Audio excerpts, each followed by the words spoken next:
Imagine waking up one morning and realizing your entire city has been eating rats for breakfast. Imagine boiling the leather from your own shoes just to get a spoonful of something warm in your stomach. Imagine watching 6,000 of your neighbors die, their bodies piled up in a churchyard because no one has the strength left to dig a single grave. Now imagine that the only people who can save you have come up with a plan so insane that even their closest allies think they have lost their minds completely. Their plan is to destroy their own homeland on purpose. They want to tear open the walls that hold back the ocean and let the sea swallow their own farms, their own villages, their own roads. This is not a movie plot. This actually happened in the year 1574. And what unfolded next would go on to change the history of an entire nation forever. To understand why anyone would be desperate enough to flood their own country, you first need to understand the terror that had gripped the Netherlands in the early 1570s. Spain, under King Philip II, controlled the largest and most feared empire on the planet at that time. When the Dutch provinces rose up in rebellion, Philip sent one of his most ruthless generals, the Duke of Alba, with a single brutal order: crush the revolt and make an example so terrifying that no other city would ever dare to resist again. Alba followed that order to the letter. When the city of Naarden pushed back even slightly, Spanish soldiers slaughtered every single person inside, men, women, and children, leaving bodies in the streets as a warning to everyone else. When the city of Haarlem finally surrendered after months of brutal siege, the entire garrison of around 2,000 soldiers was executed anyway. Some drowned, some beheaded, some simply cut down where they stood. Here is the twist that most people never expect. Alba's cruelty was supposed to scare cities into giving up quietly, but it backfired in the worst possible way for Spain. Once word spread about Naarden and Haarlem, every other city realized something chilling. Surrender did not guarantee safety. It just guaranteed a slower death. So instead of giving in, city after city decided that if they were going to die either way, they might as well die fighting. One of those cities was Leiden, a wealthy textile town of about 15,000 people, sitting in a location so strategically important that if it fell, the entire rebellion could collapse overnight. The Spanish commander in charge, Francisco de Valdez, knew exactly what Leiden meant. So instead of storming the walls, he decided to simply starve everyone inside until they had no choice left. This is where the story becomes almost unbearable to picture. William of Orange, the nobleman leading the revolt, had warned Leiden to stockpile food and bring in more soldiers during a brief pause in the siege, but the city assumed the danger had passed and ignored him completely. When the Spanish army returned in May of 1574 and surrounded the city with 62 fortified positions, Leiden barely had enough food to last 2 months, and there were 15,000 mouths depending on it. By late summer, the bread was already gone. People started eating horses, then dogs, then cats, then cans, then rats, and eventually they were boiling leather straps and scraping moss off canal walls just to survive one more day.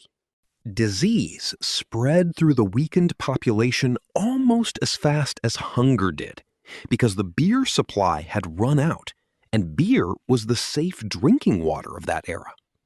With nothing left to drink but contaminated canal water, people got sicker, even as they searched for anything to keep them alive.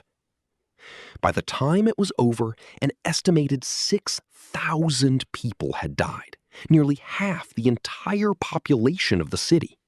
And the ones still standing looked more like walking skeletons than living human beings. Yet even in this state of complete despair, when a desperate crowd gathered outside the town hall demanding surrender, the mayor, Peter Adriaanzoon van der Werf, stepped forward and refused to open the gates. According to legend, he told the starving crowd they could eat his own body before he would ever surrender the city. And somehow, that single moment of defiance was enough to make the crowd back down. While Leiden was slowly dying from the inside, William of Orange, outside the walls, was working on the most radical military idea anyone in Europe had ever attempted. He knew his rebel army could never defeat the Spanish in a straight fight. They were smaller, weaker, and far less experienced. But Orange understood something the Spanish never fully grasped. The entire province of Holland sat below sea level, and the only thing keeping the ocean out was a network of dikes the Dutch had spent centuries building. Those dikes were not just protection, they were potentially the most devastating weapon in the entire country, and Orange decided it was time to use them. His plan sounded almost impossible when you say it out loud. Break the dikes on purpose, let the North Sea pour in, flood everything between the coast and Leiden, and then sail a fleet of small, flat-bottomed boats straight across the flooded farmland to deliver food and soldiers to the starving city. This meant destroying thousands of acres of farms, drowning livestock, ruining villages, and poisoning the soil with salt water for years to come. Naturally, the farmers who had spent their whole lives protecting those dikes were furious. Some even tried to secretly repair the breaches after rebel workers created them. But Orange overruled every objection, because if Leiden fell, none of those forms would matter anyway, once the Spanish came to seize it. Admiral Louis Boisseau assembled a relief fleet of more than 200 small, flat-bottomed ships, crewed by roughly 2,500 hardened sailors known as the Sea Beggars, men who had spent years fighting a guerrilla war against Spain from hidden coastal waters. On August 3rd, 1574, the outer dikes were finally broken, and the sea began pouring inland exactly as planned. And then, everything that could go wrong actually went wrong. The wind was blowing the wrong direction, pushing seawater back out instead of driving it inland. So instead of a powerful flood, the countryside filled with nothing more than a shallow, useless trickle that left the fleet completely stranded. To make matters worse, Orange himself collapsed with a violent fever right after the dikes broke, leaving the entire operation without its leader at the worst possible moment. Inside Leiden, people were dying every single day, while a rescue fleet sat frustratingly close but completely unable to move forward.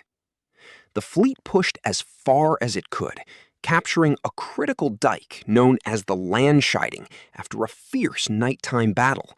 But another barrier, called the Greenway Dike, still stood a full foot above the waterline, blocking their path completely. For weeks, the Dutch ships sat there, close enough that people trapped inside Leiden could actually hear the cannon fire, yet they could not advance another inch. Orange, still recovering from his fever, reportedly believed the entire mission was already lost, and honestly, given everything working against them, it is hard to blame him for thinking that way. Then, on the night of October 1st, nature itself seemed to step in and change the outcome of history. A massive storm rolled in from the west, driven by powerful winds that forced the North Sea straight through every single gap in the broken dikes. Historians later connected this storm to an unusually violent stretch of weather during the Little Ice Age. But to the people living through it in that moment, it felt like nothing short of a miracle.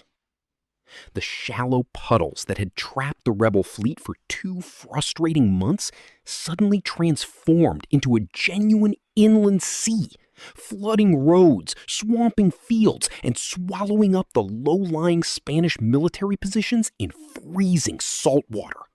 For the Spanish soldiers, the flooding was an absolute nightmare they never saw coming. Trenches they had spent months digging filled instantly with icy water. Gunpowder supplies turned useless, and the solid, dry ground their entire fighting style depended on was literally disappearing beneath their boots. Commander Valdez reportedly found the entire situation almost impossible to comprehend, because the idea that anyone would deliberately destroy their own land just to break a siege went against everything Spanish military doctrine assumed about how war was supposed to work. But the Dutch had always seen water differently than everyone else in Europe, not as something to fear, but as something that could be managed, directed, and on the night of October 2nd, with water rising all around his positions, Valdez gave the only order that made sense anymore: full retreat. When Spanish soldiers stationed at a fort near Leiden saw the water still climbing and the rebel ships closing in, many of them abandoned their posts without even waiting for official orders. The next morning, on October 3rd, 1574, the sea beggars finally sailed straight into Leiden, and what greeted them was almost too painful to describe. A city full of walking skeletons who had been slowly starving for months, suddenly staring at ships loaded with bread and herring appearing out of the flooded fields. People fell to their knees weeping as they ate. Church bells rang across the entire city. And inside an abandoned Spanish camp, rebels discovered a kettle of stew still simmering over an open fire, a meal the fleeing soldiers never got to finish. As a reward for the city's unimaginable sacrifice, William of Orange gave Leiden a choice between permanent tax exemption or a brand new university. And remarkably, the people chose knowledge over money. Leiden University was founded just 4 months later and would go on to become one of the most respected centers of learning in all of Europe. The lesson buried inside this entire story is something that still applies far beyond the battlefield. Sometimes the only way to protect everything you love is to be willing to risk losing part of it. The Dutch did not destroy their own land because they wanted to. They did it because the alternative was total extinction. And that single choice ended up saving not just one city, but an entire